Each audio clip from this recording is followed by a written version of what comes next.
오늘은 민수기 22장 통해서 사탄의 괴계를 막아주신 하나님의 점을 말씀드리겠습니다. 오늘 오사카 목장님께서 월요일날 되면은 설교 하나도 생각이 안 나는데 저도 하나도 생각 안 나요. 설교 한 사람도.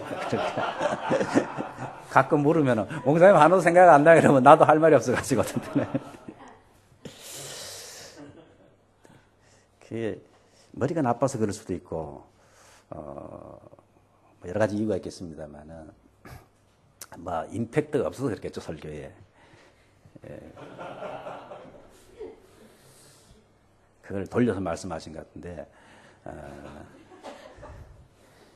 근데 저도 그런 경험이 많이 있는데, 근데 부흥회 어디가 은혜 받으면 주님을 위하여 생명도 내놓을 것 같은데, 한 2, 3일 지나면은 그냥 원상대로 되돌아가는 것 같아요. 되돌아가는 것 같아요.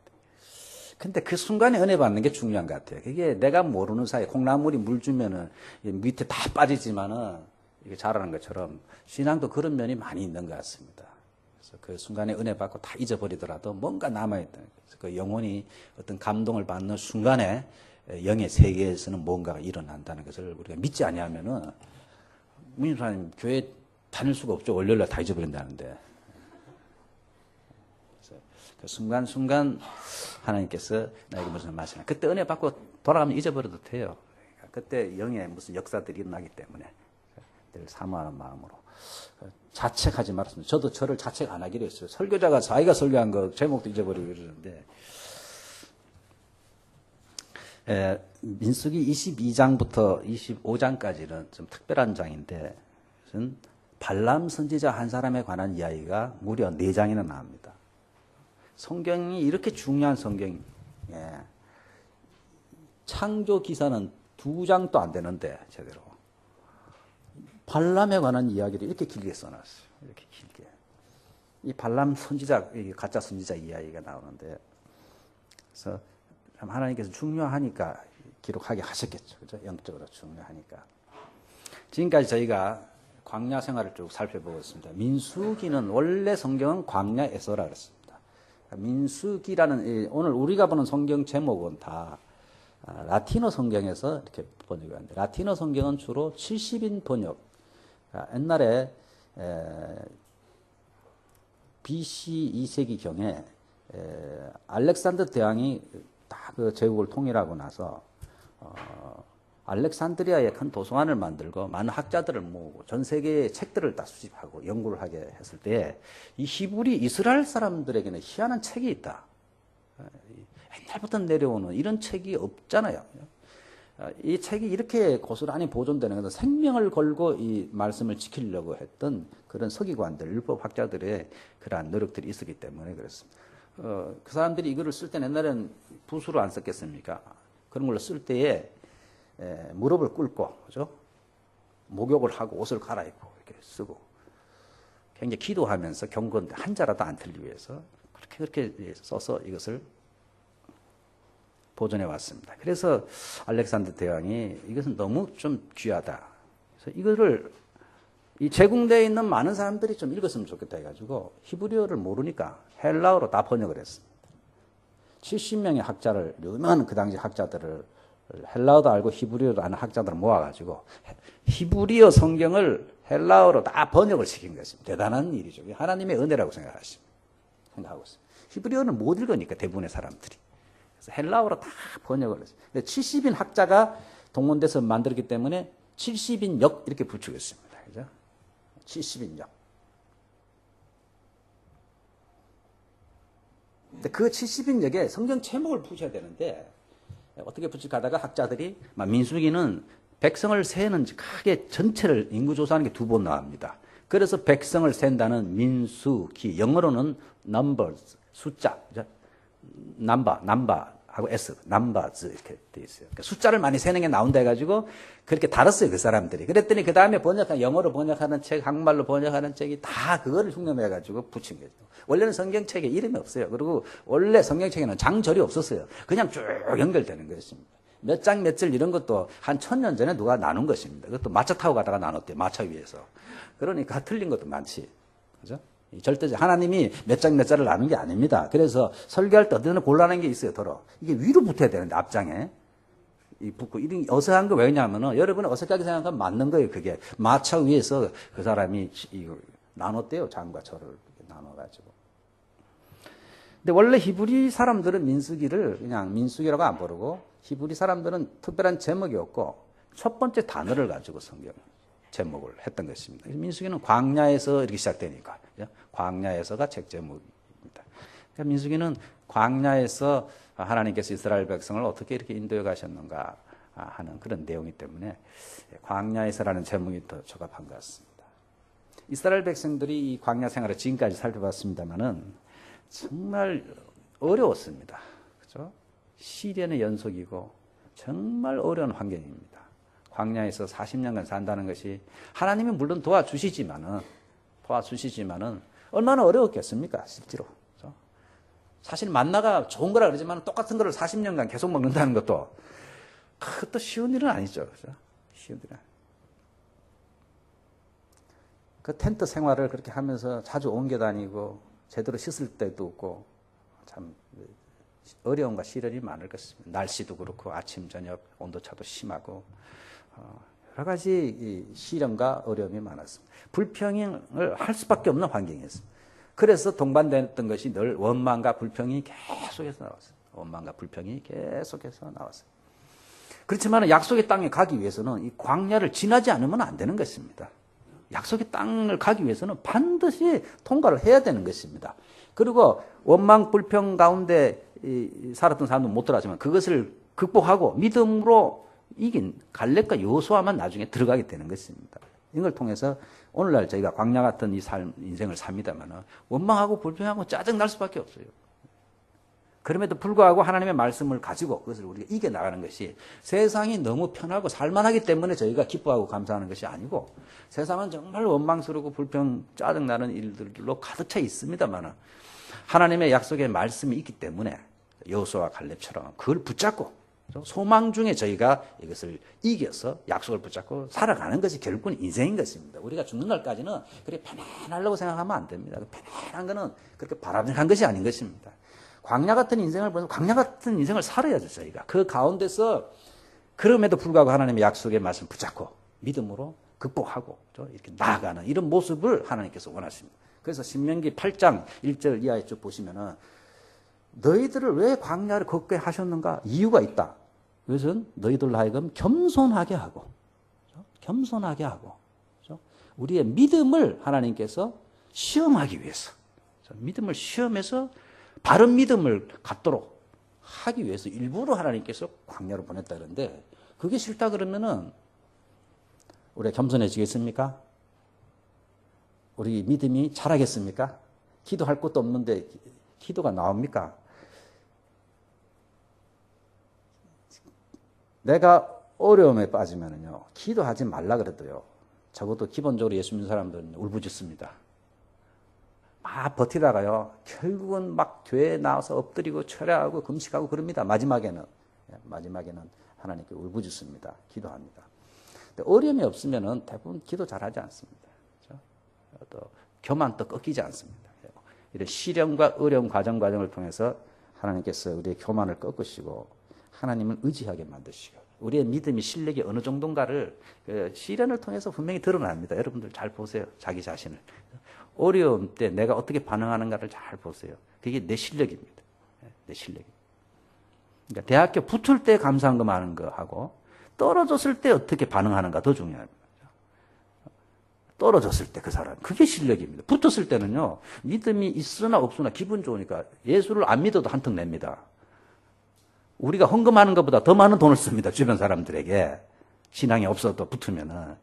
근데 떨어졌을 때 예수 믿는 사람과 믿지 않는 사람이 달라야죠. 달라야죠. 근데 그때 실력이 드러나는 것입니다. 실력이 드러나는. 그래서 하나님께서 실력이 다 드러나도록 광야에 보내면 실력이 다 드러납니다. 지금까지 다 봤지 않습니까? 이스라엘의 실력이 어느 정도인지 저희가 얼마나 자주 봤습니까? 실력, 형편없는 실력. 그래서 지난 21장 끝부분은 이제 이스라엘 백성이 거의 모압 약속의 땅 바로 앞까지 와서 전쟁을 치르는데 두 나라와 전쟁을 아모리와 바산이라는 강력한 나라가 요단강 동편에 있었는데 이 양반들이 전쟁을 걸어왔습니다. 원래 하나님께서는 모세에게 전쟁을 하지 말라 그랬습니다. 그렇죠? 지금 오늘 나오는 모압한테도 신명기서 2장 9절에 보시면은 모압을 괴롭히지 말라. 그와 싸우지도 말라. 그 땅을 내가 내게 기업으로 주지 아니하리니. 이거 보면은 하나님께서 싸우지 말라 그랬어요. 피하라. 싸움을 피하라. 그래서 모세가 정중하게 길을 통과하게 될 때는 요청을 하고 이제 허가를 안 해주면 돌아가고 절대로 모세는 싸움을 하려고 안 했습니다. 근데 싸움을 걸어왔어요. 이 두 나라가. 근데 하나님께서 어떤 의미에서 이스라엘이 가나안 땅에 들어가기 전에 마지막으로 이스라엘을 멸망시키려는 그러니까 사탄의 발악이죠. 그죠? 마지막에 이 두 나라를 들어가지고 치려고 할 때 하나님께서 이스라엘을 도우셔서 대승리를 거두게 하셨습니다. 오늘부터 나오는 것은 차원이 좀 다른 공격입니다. 마귀가 하나님의 백성과 교회를 공격하는 방법이 여러 가지인데 그중에 크게 두 가지로 나눠요. 하나는 핍박입니다. 핍박. 그죠? 핍박. 전쟁이나 환란을 통해서 넘어뜨리려고 하는 거예요. 그게 안 되면 두 번째로는 영적으로 역사합니다. 영적으로. 교회 내부적으로 외부적으로 마귀가 역사해서 영계를 어지럽혀가지고 넘어뜨리려고 공격합니다. 오늘부터 나오는 것이 왜 중요하냐면은 이제 그런 전쟁의 방법, 적이 전쟁으로 무너뜨리려는 것이 아니고 영적인 방법으로 발람이라는 선지자를 통해 가지고 사탄이 영적으로 이스라엘을 무너뜨리려고 하는 이런 방법이 쭉 이제 나옵니다. 그래서 4장이나 걸쳐서 이 기사를 중요하게 다루고 기록을 하고 있습니다. 아까 말씀드린 대로 아모리 왕과 바산 왕을 물리쳤다는 소문이 쫙 퍼졌습니다. 퍼져서 모압 왕이 오늘 3절에 보면은 그 소식을 듣고 심히 두려워하였으니 이스라엘 백성의 많음을 인함이라. 이스라엘 백성이 250만 명쯤 됐으니까 2000년 전에 3,500년 전에 250만 명이면 어마어마합니다. 지금 또 올림픽에 보면요. 그 입장하는 나라들 보면 인구가 뭐 40만 명 되는 나라도 있고요. 인구가 100만이 안 되는 나라 지금도 많이 있습니다. 근데 3,500년 전에 인구 250만 명이면 어마어마한 숫자인 것입니다. 그러니까 바짝 긴장했어요. 이제 우리는 다 죽게 생겼다. 사실은 아까 말씀드린 대로 이 모압 왕은 안 해도 될 걱정을 하는 거죠. 하나님은 모압을 쳐들어가지 말라 그러셨거든요. 그렇죠? 일어나지도 않을, 쳐들어오지 않을 건데 미리 겁을 먹고 쳐들어올 것이라고 생각을 하고 벌벌벌벌 떠는 것입니다. 지금 이런 일이 우리가 얼마나 많습니까?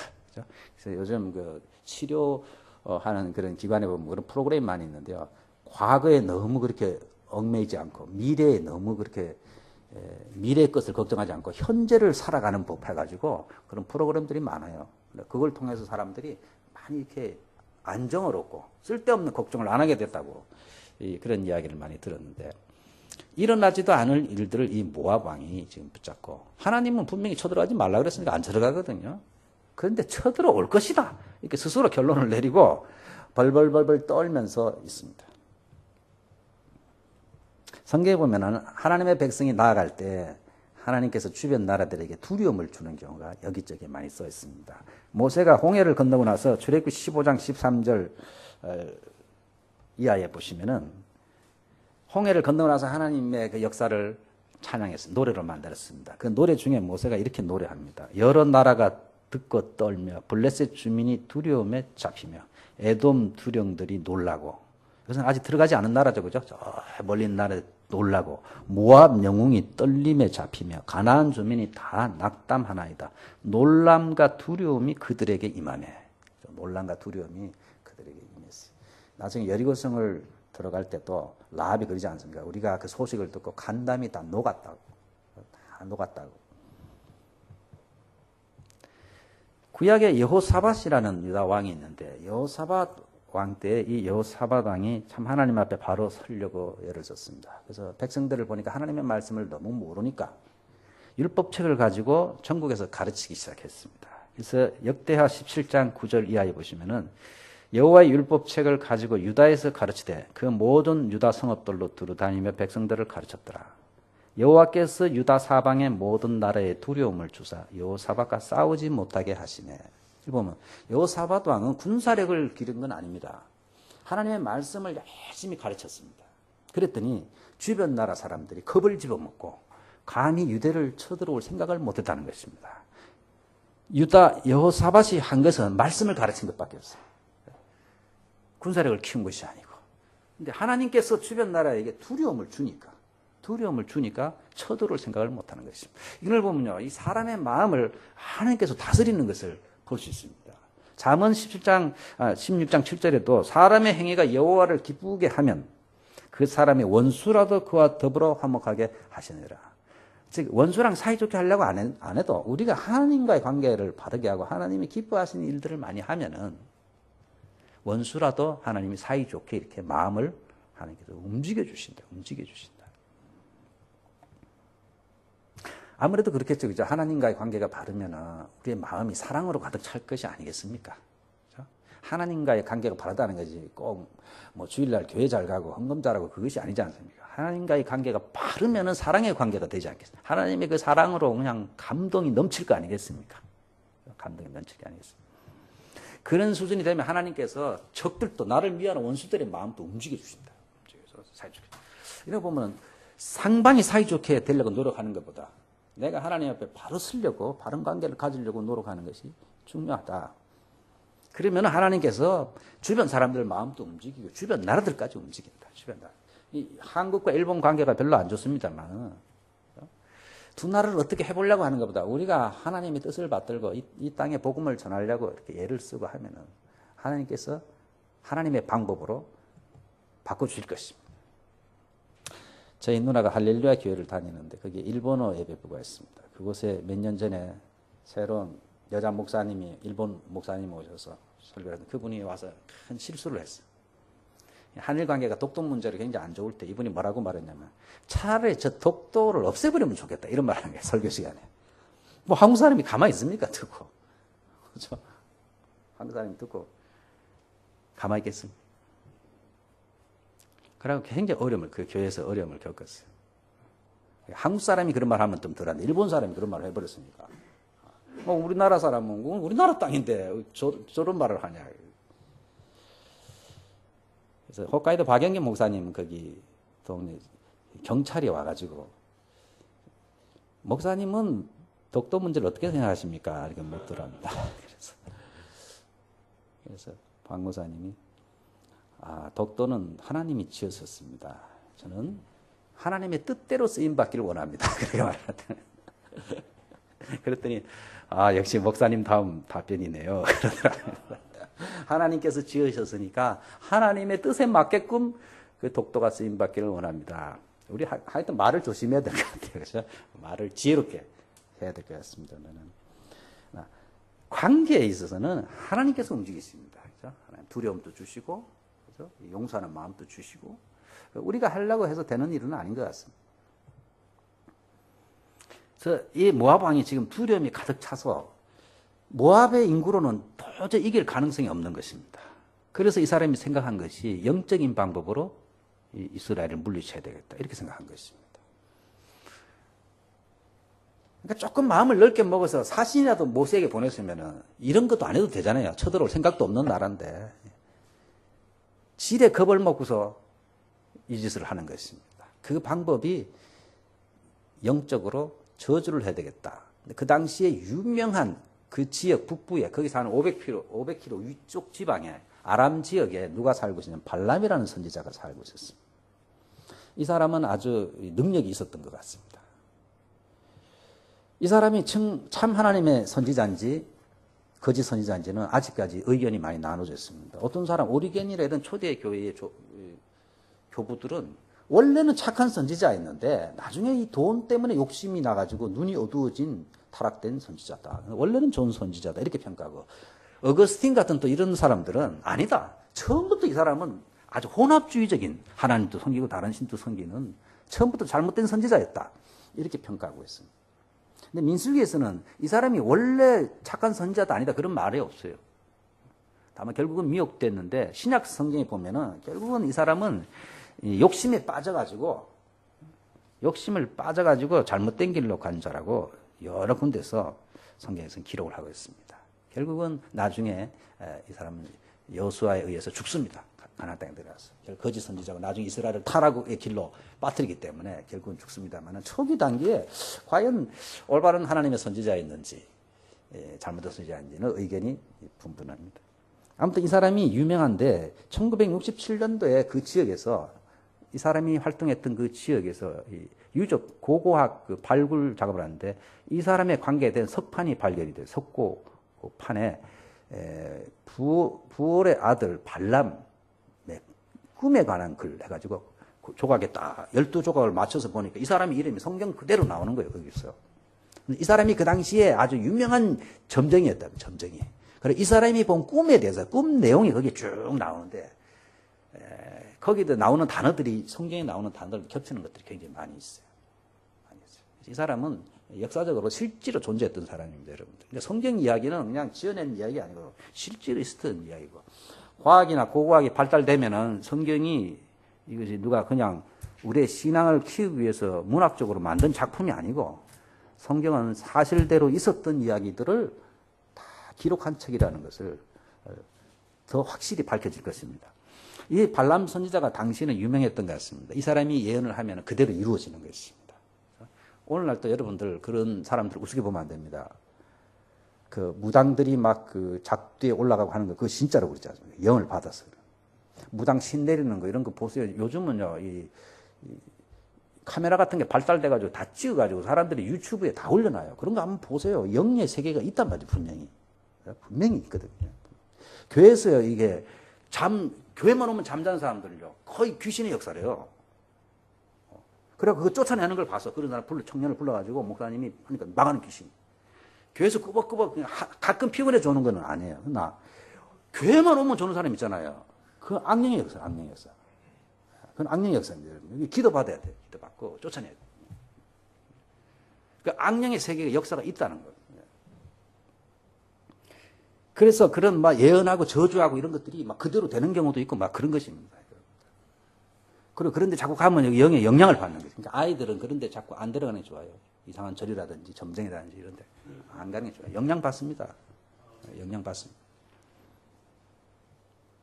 이 선지자가 당시에 500km 이상 떨어졌는데 불러올 정도면 워낙 유명했죠. 인터넷도 없는데 소문이 날 정도면 보통 알려진 사람이 아니겠죠. 이 사람이 막 하면 기적이 일어나고 이제 능력이 일어나고 그렇지 않습니까?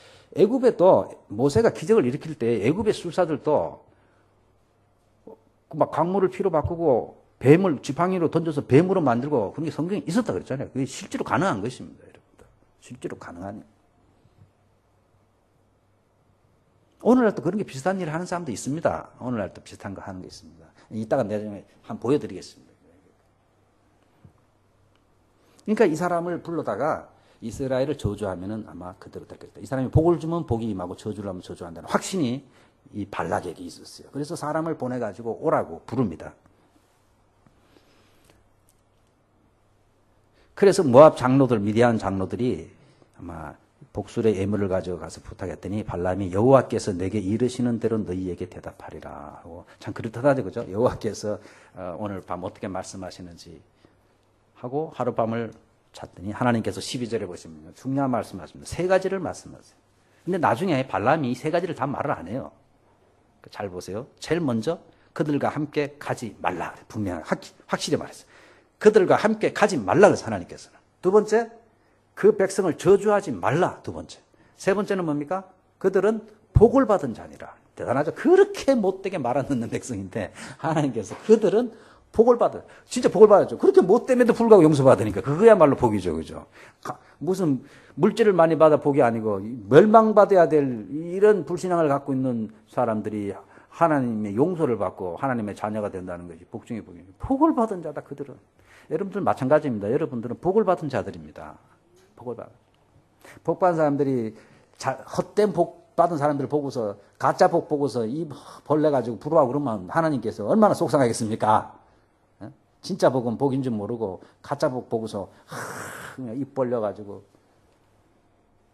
이 세 가지를 분명히 말씀해요. 가지도 말고 절대로 가지 말라. 이건 하나님께서 분명히 말씀하셨습니다. 또 하나는 절대로 저주하지 말까. 셋째, 그 백성은 복을 받은 백성이다. 그래서 발람이 아침에 일어나서 아이고 내가 너희와 함께 가기를 여호와께서 허락지 아니하시느니라. 이 세 가지 말을 다 안 했어요. 여운을 조금 남겨둬요. 그러니까 벌써부터 마음이 이 발람이 조금씩 움직이기 시작하는 것을 볼 수 있습니다. 아무튼 보냈어요. 미련은 있지만은 엄청난 돈을 벌 수 있는 기회인데. 여러분들 돈 때문에 이 예언하는 활동 사람 성경에도 많이 있습니다. 미가서 3장 11절에 보면요. 그들의 우두머리들은 뇌물을 위하여 재판하며, 이게 벌써 한 3,000년 전인데, 뇌물을 위하여 재판하며, 그들의 제사장은 싹쓸 위하여 교훈하며, 그러니까 오늘날 말하면 목사가 돈 때문에 설교하고, 그다음에 선지자들은 돈을 위하여 점을 치면서, 오늘 기독교에도요, 돈 때문에 이게 딱 기도해주고 돈 받는 사람 많이 있어요. 돈을 요구해요, 돈을 요구해. 돈 때문에.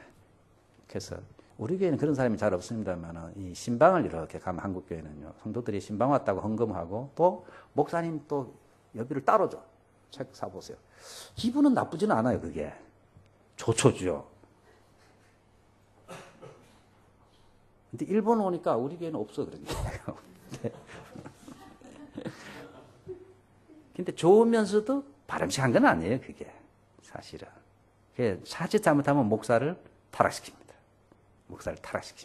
그래서 가능한 한 그런 거 하지 말고요. 주일날 교회에서 헌금하시면 돼요. 그거 눈치 안 줍니다. 가서 신방해서 헌금 안 내놓는 눈치 안 주니까.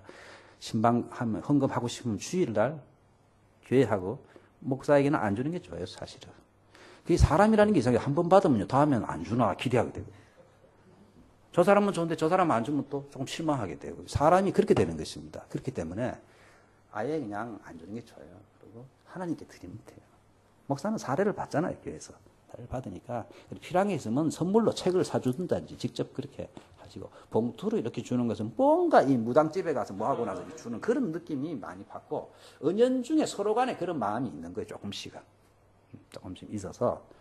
그렇게 하다 보면은, 자꾸 그렇게 하다 보면은 별로 안 좋은 거예요. 한국의 부흥사들도 그런 거예요. 자꾸 교회를 비우고 부흥회 다니잖아요. 부흥회 가면 사례받고 하니까 그걸 교회에다 다 넣는 분도 있지만요, 안 넣는 분들이 많거든. 그걸로 애들 공부시키고, 물론 사행할비가 모자라니 그렇게 할 수도 있지만은, 근데 그게 자꾸 맛이 들면은 본 교회보다 자꾸 나가고 싶은 거예요. 자꾸 나가고 싶어. 그렇잖아요. 그렇지 않겠습니까? 그러다 보니까 처음에는 안 그러는데 자꾸 변질된단 말이죠. 사례를 전혀 안 받고 나간다면 말릴 필요 없어요. 근데 사례를 전혀 안 주는데 다니는 분은 내가 볼 때 거의 없는 것 같아요.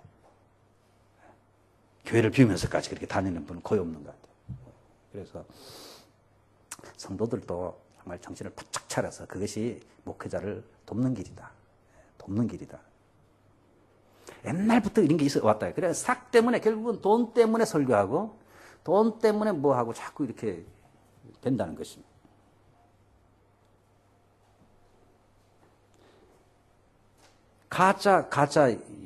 그러니까 발람이 점점 물들어갑니다. 근데 발람을 불러서 저주를 하는 거 외에는 길이 없는데 안 오니까, 이제 머리가 잘 돌아, 정치가들은 머리가 잘 돌아네. 좀 뇌물이 부족했나 보다. 이렇게 생각해요. 지금 흥정을 하는 걸로 생각한 거예요, 이 사람. 흥정을 한 것으로. 하나님께서 못 가라 해서 못 온 게 아니고, 이게 지금 보낸 게 조금 마음에 덜 들었나 보다 해가지고, 두 번째로는 더 높은 사람들을 엄청 많이 보내는 거죠. 그 다음에 예물을 많이 보내면서 네가 원하는 것은 무엇이든지 줄 거다. 원하는 대로 다 줄 테니까 와달라, 이렇게 부탁하는 것입니다. 아마 돈이 모자라서, 대우가 모자라서 안 온 줄로 이렇게 생각한 것입니다.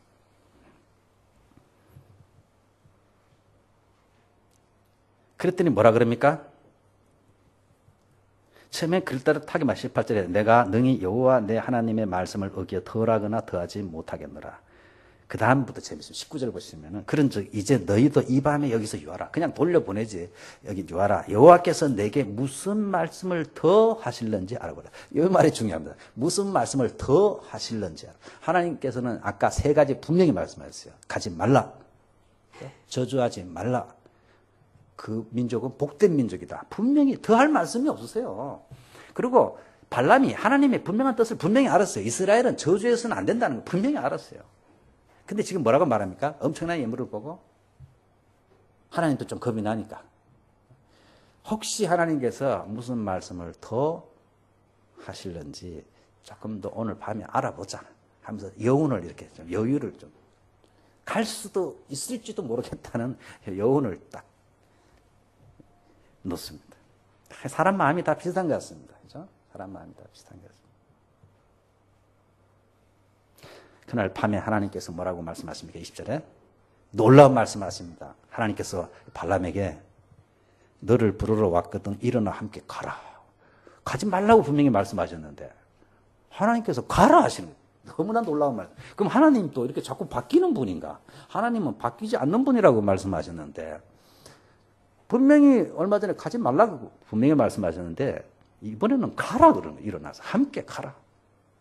근데 조건이 뭐냐면은 내가 내게 이르는 말만 그 말만 하라. 이것이 조건입니다.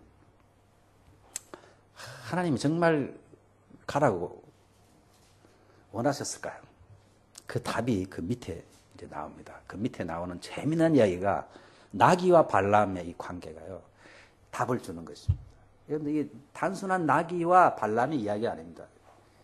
3번에 걸쳐서 나귀를 때리지 않습니까? 나귀가 이제 발람을 싣고 가는데 가다가 갑자기 길로 안 가고 밭으로 도망을 친 것입니다. 그랬더니 채찍으로 때립니다. 2번은 채찍으로 때립니다. 3번째 지팡이입니다. 다릅니다, 여러분들. 좀 가볍게 때렸어요. 왜 이놈아 곧장 길로 안 가고 밭으로 들어가나? 근데 이 나귀가 왜 밭으로 갔냐면은 앞에 칼을 뺀 하나님의 사자가 죽이려고 기다리고 있었던 것이죠. 주인을 보호하기 위해서 겁이 나가지고 나귀가 밭으로 간 거예요. 근데 발람의 눈에는 안 보이는 것입니다. 선지자의 눈에는. 근데 나귀의 눈에는 보이는 것입니다. 이렇게 쉽게 말하면 우리 조광훈 담임 목사 눈에는 안 보이는데 예? 한인희 집사님 눈에는 보인다. 그러면 어떻게 됩니까 교회가?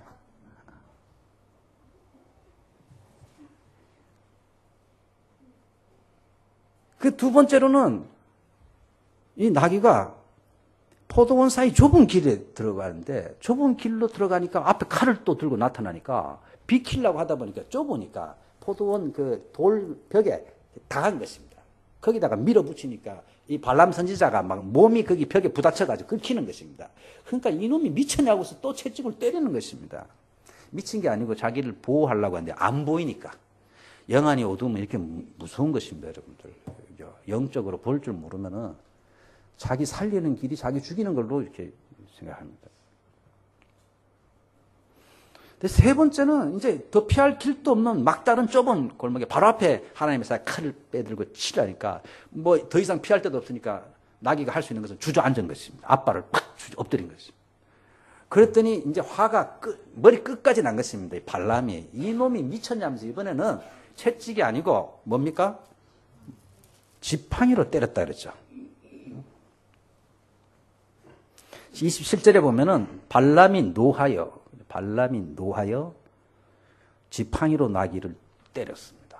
이놈이 미쳤냐고 때렸어요. 그때 하나님께서 참 드라마틱 하십니다. 성경 보면 참 하나님 드라마틱 하신데 그 순간에 나귀 입을 열었어요. 처음부터 나귀 입을 안 열고요. 3번째 때려 나귀 입을 여신이 26절에. 참 재밌죠, 그죠? 여러분들 동물을 키우면은요, 동물들도 생각이 있다는 것을 생각하셔야 됩니다. 내가 내게 무엇을 하였길래 나를 이같이 3번 때리냐? 쉽게 말하면 내가 뭘 잘못했길래 3번을 때리냐? 그랬더니 발람이 화가 더 났어요. 이놈이 저 같으면 일단은 나귀가 말을 하면 말한다는 자체에 기절초풍할 것 같은데 내가 나를 거역한 영혼이 내 손에 칼이 있으면 너 찔러 죽였을 거야. 내 지금 칼이 없어 그렇지. 네가 이렇게 말을 안 되는데 내가 칼이 있었으면 너 찔러 죽이고도 남았다. 그 정도로 내가 성질이 난다 이놈아. 이렇게 데리고 간 것이. 그랬더니 나귀가 논리적으로 합니다. 선생님이 오늘날까지 나를 타고 다녔는데 내가 평생 이런 적이 한 번도 있었습니까? 없었다. 한 번도.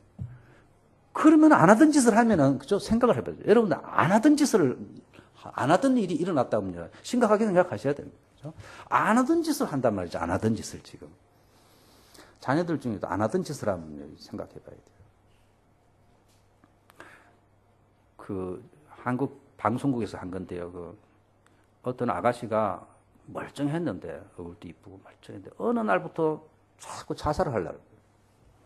여기 자해를 하고 그냥 여기 자족이 있더라고요. 칼로. 근데 왜 그러냐? 자기 모르겠대. 왜? 모르겠대. 언제 그렇게 했는지. 자기도 모르게 그렇게 하는 거예요. 그게. 그리고 집을 가끔 나가는 거야. 보름씩 막 돌아다녀. 나간 줄 몰라 자기가. 자기 힘이 아니라는 거지. 그 어머니가 그러더라고. 막 울면서 얘하고 니하고 나하고 죽자 이러더라고. 너무너무 괴로우니까. 괜찮을 땐 괜찮다가요. 가끔씩 한 번씩 그러는 거예요. 여러분들 부모가 자식이 그러면 얼마나 속상했어요. 온몸이 칼로 그은 투성이에요. 상처투성. 그 심심하면 막 집을 나오고. 그건 야단칠 수도 없고. 미국에 목사님 오셔가지고 방송국에서 그거를 쫓아내더라고, 귀신을. 귀신이 들려가지고. 안 하던 짓을 하면요. 뭔가 있는 거예요, 뭔가가. 근데 이 발람은 그래도 깨닫지는 못해요. 그랬더니 하나님께서 31절에 보면 드디어 발람의 눈을 밝히심에 이 선지자의 눈을 이제 열었어요. 여러분들 선지자를 해도요. 하나님께서 눈을 안 열어주니까 나기만 또 못한 거예요. 나기가 보는 것을 선지자는 못 보는 거예요. 못 보니까 엉뚱한 소리 하는 거예요. 못 보면 엉뚱한 소리 하는 거예요. 제대로 보는 사람을 욕을 해. 제대로 보는 사람을 욕을 해.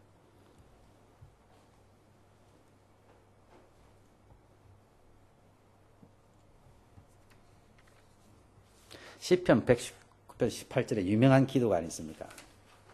시편 119편 18절에 내 눈을 열어서 주의 율법에서 놀라운 것을 보게 하소서. 주의 율법에 기이한 것을 보게 하소서. 개정역에는 놀라운 것을 보게 하소서. 내 눈을 열어서. 우리 하나님 말씀을 읽지만은 잘 깨닫지 못하잖아요. 본다고 문법적으로 이해된다고 이해되는 건 아니잖아요. 그것이 가슴을 칠 때 하나님이 나에게 직접 하는 말씀으로 그 영안이 열려야 됩니다. 그래서 그 기도를 많이 해야 되는 거죠. 영안이 열리도록 하나님. 그죠? 그래서 학교 공부는 얼마 안 해도 영안이 열린 분들이 있어요. 하나님 말씀을 다 보면은 막 감동이 물을 듯이 생기고, 그죠? 영안이 열린 사람들이 있어요. 영안이 열린 사람. 어떤 분은요, 다른 책은 못 읽고 성경만 읽는 분도 많고, 그런 간증 많습니다. 다른 책은 못 읽어요. 근데 성경책만 읽어. 그래서 똑같은 글인데. 그것도 신기하죠, 그죠? 실제로 많이 있어요. 나이 드신 분들은. 하나님께서 영안을 열어주셔가지고, 성경 보는 눈을 열어주시고. 드디어 발람의 눈이 열리면서 보니까 여호와의 사자의 손에 칼을 빼들고 자기를 죽이려고 하는 게 보인 것입니다. 그래서 여호와의 사자가 어찌 나귀를 3번이나 때렸냐. 내 길이 내 앞에 패역함으로 내가 너를 막았네. 일본 성경은 너가 가는 길이 하나님과 반대 방향이기 때문에 이렇게 돼 있어요. 네 가는 길이 하나님이 원하는 길이 아니고 반대 방향으로 가기 때문에 너를 막으려고 이렇게 한 것이다. 막으려고 하는 말이 여러분 나옵니다. 그래서 깨닫습니다. 이 발람 선지자가 정말 하나님이 원치 아니었던 일이구나 하고서 회개하고 그래도 불구하고 하나님은 다시 가라. 가는데 다시 한 번 더 35절에 내가 내게 이르는 말만 말할지니라. 다른 말 하지 말고 내가 너에게 이르는 말만. 이것은 우리 목회자들, 말씀 전하는 사람들 중요합니다. 내가 내게 이르는 말만 전하라는 게 굉장히 중요합니다. 굉장히 중요합니다. 그 이해의 말, 요한계시록에 나와 있습니다만은 22장 18절 19절 보시면은 이 예언의 말씀을 듣는 모든 사람에게 증언하니만 누구든지 이것들 외에 더하면 하나님이 이 두리마리에 기록된 재앙들을 그에게 더하실 것이요 만일 누구든지 이 두리마리 예언의 말씀에서 제하여 버리면 하나님이 이 두리마리에 기록된 생명나무와 및 거룩한 성의 참여함을 제하여 버리리라. 요한계시록에 기록된 말씀에다 뭘 더하면은 요한계시록 재앙을 다 받을 것이다. 그걸 빼면은 생명나무 기록된 책에서 제하해버리는 거 무섭잖아요. 그래서 요한계시록뿐만 아니고 하나님의 모든 말씀이 동일하게 적용되는 말씀. 하나님께서 주신 말씀을 가감하는 것이 제일 큰 죄라는 것입니다. 다 말하죠. 다. 여호와 증인도 말하고 통일교도 예수님 말하고 다 말합니다. 그런데 하나님께서 우리에게 주신 말씀을 자꾸 좀 첨가한다든지 없는 거를 첨가해서 말하는 있는 거를 빼버린다든지 있는 거를 노골적으로 빼버려. 여호와 증인에서 있는 거 다 빼버리고 자기네가 유리한 것만 골라내가지고 이단들은 다 그렇습니다. 자기네들이 유리한 것만 뽑아가지고 딱 만들어가지고 우리 교회 다니면서 성경 잘 모르잖아요. 그 분야에 깊이 연구 안 하는 하나. 그런 것만 골라가지고 공격하니까 당해낼 수가 없어요. 그러니까 상대 안 하는 게 좋아요, 사실은. 무식한 방법이 제일 잘 통할 때가 많아요. 그런 사람들은 아주 무식하게 대하는 것이 어떤 때는 제일 좋아요.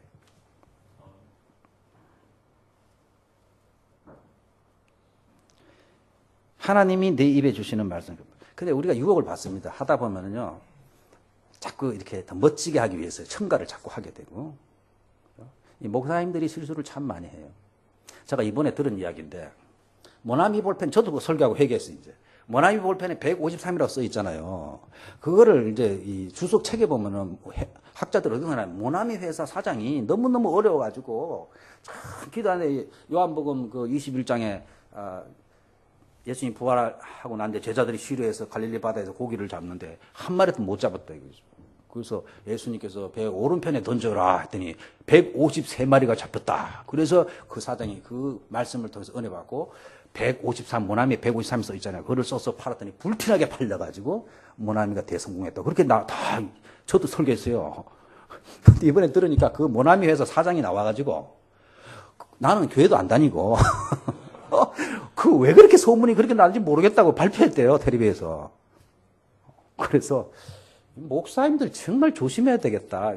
그 애화도 그렇고 그거를 확실하게 오리지널을 뭐라 그럽니까? 찍기도 몇 잘 파악해가지고 안 하면은 그냥 책 보고 이렇게 하면요 거짓말하는 게 많어. 왜냐면 그 예화가 너무 좋잖아, 그죠?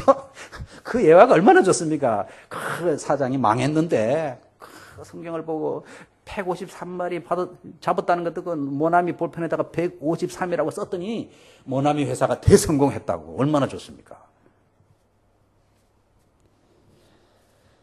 그런 말을 하고 싶다는 말, 있지도 않은 말을 하고 싶다. 거기까지는 그래도 애교로 좋아, 예화 정도는. 근데 성경 말씀에 없는 말씀을 성경 하나님 말씀처럼 전하면은 이게 큰일 난다, 큰일 나.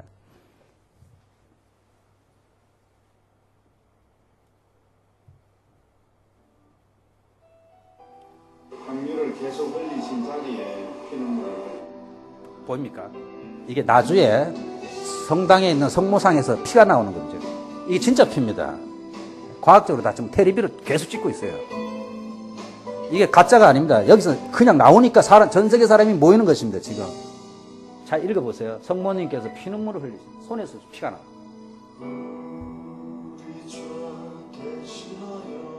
한국에서 난리 났어요. 한 몇 년 전부터 이게. 이분이 이제 율리아라는 분인데요. 이분 때문에 저렇게 됐는데 이분의 눈에도 피가 나온 거예요. 얼굴에도 이분에도 똑같이 피가 나와요. 지금.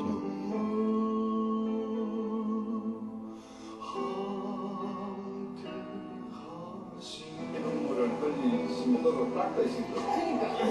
여기 고쳐하시려면 거예요? 피만 나오는 게 아니고요. 나중에는 기름도 나옵니다. 향유 기름도 나와요.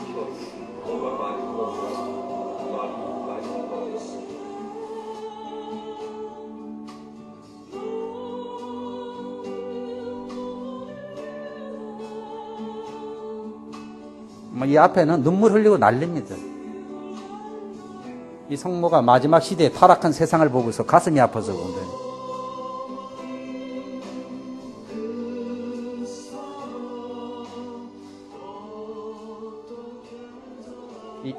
이분을 통해서 예언을 한다는 거예요, 지금.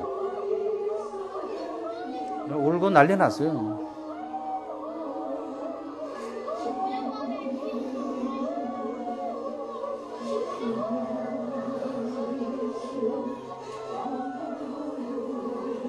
주교도 왔다 가고요. 로마 교황청에서도 왔다 갔어요. 다 인정했어요.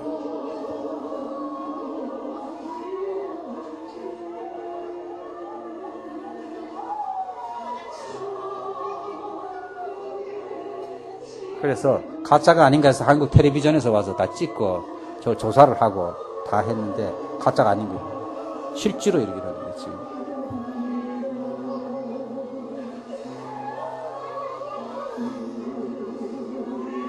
메시지를 받고 계시는 율리아자매. 여기서부터 중요한 거예요. 메시지를 받는다는 거죠.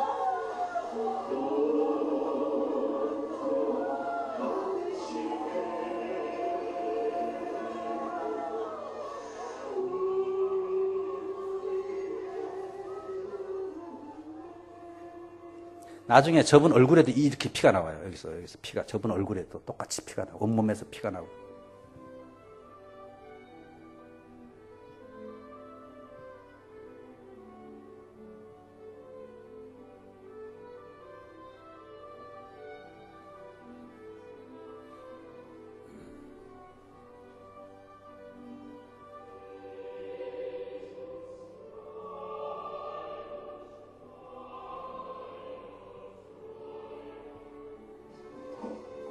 기름, 향유가 떨어지는 거예요. 모든 사람 위에.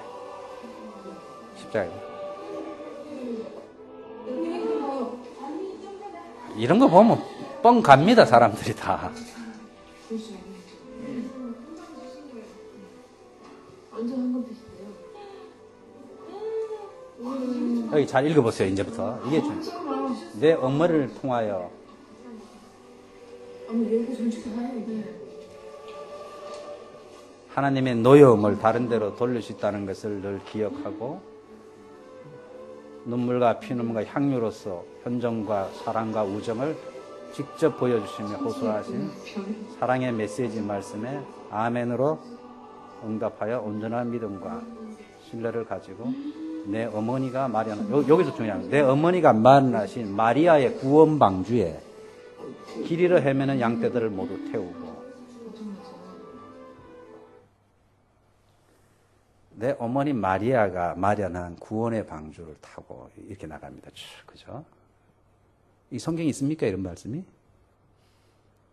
성경에는 오직 예수 그리스도의 구원의 방주밖에 없잖아요. 나중에 예수님 나옵니다. 근데 꼭 앞에 마리아를 통한 구원의 방주, 마리아가 마련한 구원의 방주. 이 마리아의 말을 들어. 예수님은 언급하는데 항상 뒤야. 항상 앞에 마리아. 그러면 이걸 과연 하나님께서 이렇게 하셨는가? 우리는 뭘로 판단해야 되는 거예요? 하나님 말씀에서 분명히 말씀 안 한 건 분명히 말하면 안 돼요. 하나님 말씀이 애매하게 말하면 우리도 애매하게 말해야 돼요. 한국에 김기동파가 왜 이단으로 몰렸냐면요. 그 교회에서는 귀신이 뭐냐면은 사람이 수명이 120살까지 사는데 120살까지 못 살고 교통사고로 죽는다든지 무슨 병으로 죽는다든지 하면 그 영이 120살을 채울 때까지 노아 방주에 120살 그 있잖아요. 그것 때문에 120살까지 인간의 수명인데 하나님이 정해주신 그것을 못 채우고 죽는 사람은 120살이 될 때까지는 떠돌아다닌다는 것입니다. 그래 어디로 들어가냐면 떠돌아다니면 불안정하니까 자기가 가장 가까웠던 사람들 살아있을 때 몸속으로 들어간다는 것입니다. 신경계통으로 주로. 들어가가지고 온갖 질병과 안 좋은 일을 일으킨다는 것입니다. 그게 성경이 어디냐 했더니 하나님께서는 성경의 모든 것을 다 기록하지 않았다. 말은 참 멋있습니다. 그런데 7,000번을 자기가 했는데 7,000명을 그 귀신 들린 거 말하면 말을 주고받잖아요. 그런 거 많이 나와 있습니다. 유튜브에 보세요, 여러분들. 이야기를 그러면 너가 누구냐 하고 하면요 정체를 밝히는데 누구누구의 할아버지다든지 삼촌이라든지 말을 하는 거예요. 근데 이 사람이 목사님이 조사를 해보니까 그대로라는 거예요. 그 말하는 걸 가서 조사를 해보니까 그런 일이 실제로 있었고 언제 교통사고로 죽었다는데 가보니까 그런 게 있는 거예요. 기록이 남아 있는 거예요, 다. 한 사람도 아니고 7,000명이 거의 대부분 그렇다는 거예요. 그러니까 이 목사님이 성경에는 없지만 성경에 비추어서 일어나는 현상을 보고서 우리는 판단할 수 있다. 그리고 이 영들은 다 죽은 사람의 영이다. 죽은 사람의 영. 그것들이 질병을 일으킨다. 그래서 귀신은 엄청 쫓아내고 있습니다. 엄청 쫓아내고 있습니다. 그러니까 우리가 헷갈립니다, 여러분들. 보면은 말을 해요, 그렇게. 할아버지다 하면 조사하면 다 맞단 말이죠. 근데 그 쫓아내니까 그 다음 병이 없어졌어. 그럼 뭐, 거기 그러니까 10만 명 모이잖아요. 그 교회 10만 명 모입니다, 지금. 그 유사한 교회들은 10만 명씩 이렇게 모이지 않습니까, 지금. 이런 가운데 저희가 무엇을 믿어야 할 것인가. 여러분들, 신명기 13장 1절 5절에 보시면요. 옛날부터 하나님께서 이런 말씀하셨어요. 너희 중에 선지자나 꿈꾸는 자가 일어나서 이적과 기사를 내게 보이고 그가 내게 말한 그 이적과 기사가 이루어진다 할지라도 너희가 알지 못하는 다른 신들을 우리가 따라 섬기자고 말할지라도 너는 그 선지자나 꿈꾸는 자의 말을 청종하지 말라 그랬어요. 이거 뭐 3,500년 전부터 이스라엘이 초기에 나올 때부터 하나님께서는 그들 말 듣지 말라. 이루어진다. 기적도 일으키고 그 예언이 이루어진다. 듣지 말라 그래도. 이는 너희 하나님 여호와께서 너희가 마음을 다하고 뜻을 다하여 너희 하나님 여호와를 사랑하는 여부를 알려하사 너희를 시험하심이니라. 성경에 딱 그렇게 기록되어 있어요. 그럼에도 불구하고 주님을 사랑하는 주님 말씀을 사랑하는 거잖아요. 주님의 인격이 실려. 그럼에도 불구하고 저는 하나님 말씀을 붙잡겠습니다. 주님 사랑하겠습니다. 인격적으로 주님 사랑하는지 안 하는지 아니면은 물건을 더 좋아, 현상을 더 좋아하는지 하나님을 진짜 더 좋아하는지를 알아보길 원해서 그런 것들을 내버려 둔대요. 그거는 영적인 것보다 물질도 마찬가지 같아요. 좋은 물건을 왜 이렇게 많이 두냐 하는 세상에 네가 정말 하나님을 사랑하는지. 좋은 집을 보면 그런 생각하세요. 내가 저 집을 더 사랑하나 하나님을 더 사랑하나 하나님이 나를 시험하시는구나. 그렇게 해석하면 맞아요. 아이들 너무 좋은 대학에 못 보내서 막 그 할 때냐. 네가 좋은 대학을 사랑하는지 하나님을 사랑하는지 하나님께서 그 마음을 시험하려 하신다. 틀림없어요. 그러니까 기적이 일어나고 막 희한한 사람들이 희한한 일을 할 때 우리의 마음은 그리로 향합니다만은 하나님께서는 그걸 통해서 우리가 정말 하나님을 사랑하시는지 안 사랑하는지를 알아. 그토록 하나님은요, 자기 백성이 하나님을 사랑하는 걸 원하고 있어요. 사랑하는 걸. 여러분들 결혼해도 그렇잖아요. 돈 보고 결혼하면은 돈 떨어지면 이혼해야 되잖아요. 돈 보고 결혼했으니까. 그렇잖아요. 그 사람의 인격을 보고 결혼해야 되는데, 그러면은 돈이 있으나 없으나 그 사람을 사랑하면 되는데, 돈을 사랑해, 그 사람은 뭐, 인격이 뭐, 개떡이라도 상관없다. 근데 돈이 없어졌다. 쫄딱 망해서. 그러면 살 이유가 하나도 없잖아요. 살 이유가. 얼굴 잘생겨서 결혼했는데, 막 교통사고 나가지고 코도 삐뚤어지고 뭐 이러더라고요. 그럼 헤어져야죠. 살 이유가 없지 않습니까? 그래서 하나님께서도 인격적으로 마음으로 하나님을 사랑하는 것만 원했어요. 저희에게. 근데 자꾸 사람들이 이런 형태, 얼마나 많은 사람이 현혹돼가지고 다 잘못된 길을 이끌어요. 마귀가 할 수 있습니다. 성경에 보시면요. 마지막 때에 마귀가 못할 일이 뭐가 있습니까? 데살로니가 후서 2장 9절에 악한 자에 나타나면 사탄의 활동을 따라 모든 능력과 표적과 거짓 기사와 능력, 표적, 거짓 기사를 사탄이 한다는 것입니다. 마지막 때. 계시록 13장 11절에 짐승이 올라왔는데 두 뿔이 있는데 심지어 사람들 앞에서 불이 하늘로부터 땅에 내려오게 하고 온갖 사람들을 미혹하여 이렇게 기록되어 있습니다. 불이 하늘에서 여러분들 오늘 교회 딱 마치고 나갔는데 저 역 근처에서 막 어떤 사람이 불이 막 하늘에서 막 떨어지게 하고 거기서 안전뱅이를 막 그 자리에서 고치고 이렇게 하면요. 여러분들 그 사람 따라갑니다. 여러분들 따라갑니다. 네. 오늘 이 말씀 들으니까 그런 걸 딱 보는 순간에 하나님을 마음을 다해 뜻을 다해 사랑한지 하나님께서 알아보고 계시는구나 하고 저는 하나님의 말씀을 붙였습니다. 그렇게 써야 돼요, 여러분들. 현혹되면 안 됩니다. 이게 기도 많이 하고요. 말씀을 자꾸 묵상하고 마음이 우리가 영이 껴있지 않으면요. 자꾸 마음이 그쪽으로 갑니다. 보이는 것 붙잡고. 쫓아다닙니다. 그런데.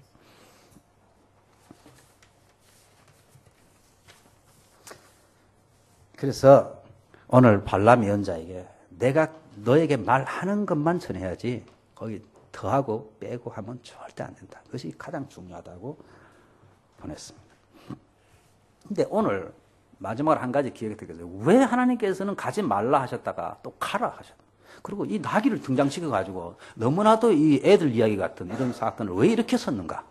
이 나귀와 발람과의 이 관계가요. 이 관계를 통해서 하나님께서는 발람과 하나님과의 관계를 가르쳐 주시는 것입니다. 발람이 나귀에 대해서 화가 났어요. 왜? 자기 말 안 들으니까. 그렇죠? 채찍으로 때리다가 막대기로 확 때렸어요. 거기 보면 화를 내다는데 그것이 앞에 나와 하나님께서 진노하사 이제 가려고 했을 때 똑같은 단어를 씁니다. 하나님께서 발람에게 화나는 그 화를 발람은 자기 나귀에게 화를 내는데 왜 말 안 들으니까 그 마음이 내 마음이 돼. 하나님께서 가면 안 되는 거라고요. 근데 자꾸 물질의 욕심에 끌려서 가려고 하니까 하나님께서 보내긴 보내는데 내 마음은 그게 아니다. 하나님이 진노하셨다. 그래서 하나님은 자기 백성을 보호하시는 것입니다. 이 발람이 가서 설사 저주를 한다 할지라도 하나님은 모든 저주와 복의 근원은 하나님께 있습니다. 하나님의 손에 다 달려 있습니다. 그래서 오늘 본문을 통해서 하나님께서 궁극적으로 가르쳐 주시는 것은 저주와 복의 근원은 하나님이시다. 하나님이 절대적인 주권을 다 잡고 계시다. 발람이 무슨 수를 쓴다 할지라도 하나님이 눈을 감게 하시는 안 보이고 하나님이 열면은 하나님이 눈을 안 열어주니까 나귀만 또 못한 게 이 세상에 아무리 유명한 예언자라 할지라도 하나님이 눈을 안 열어주니까 나귀가 보는 것도 못 보게 되고 깨닫지도 못하는 어리석은 자에 지나지 않는다. 하나님이 이스라엘의 복의 근원 되시고 하나님이 복을 주시면은 누구도 막을 수가 없다. 사탄이 어떤 괴계를 가지고 공격한다 할지라도 하나님께서 자기 백성을 막으면은 그 백성을 넘어뜨릴 자가 없다는 것을 말씀해 주겠습니다. 로마서에도 바울이 누가 그리스도의 사랑에서 우리를 끊을 수 있어요. 그죠? 기근이냐, 전쟁이냐, 뭐 어떤 것에서부터도 하나님의 사랑에서 우리를 끊을 수 없다고 말씀한 것 같은 내용이 오늘 본문 내용이라고 볼 수 있습니다. 우리는 하나님만이 우리의 복의 근원임을 알고서 여러분들 엉뚱한 데 점 보러 가시지 마시고 예수 믿는 사람 또 3분의 1이 점 치러 간대요. 그거는 굉장히 그 점 치러 가면 굉장히 영향을 받고 옵니다. 여러분들.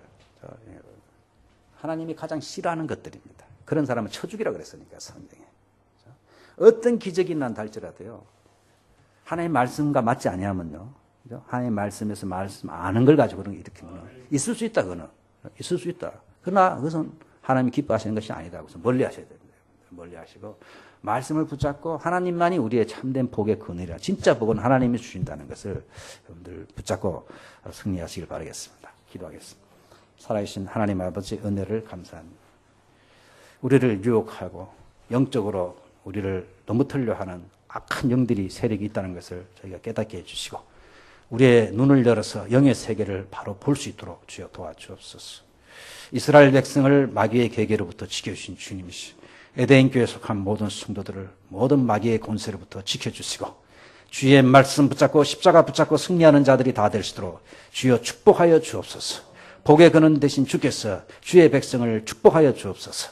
예수님의 이름으로 기도합니다.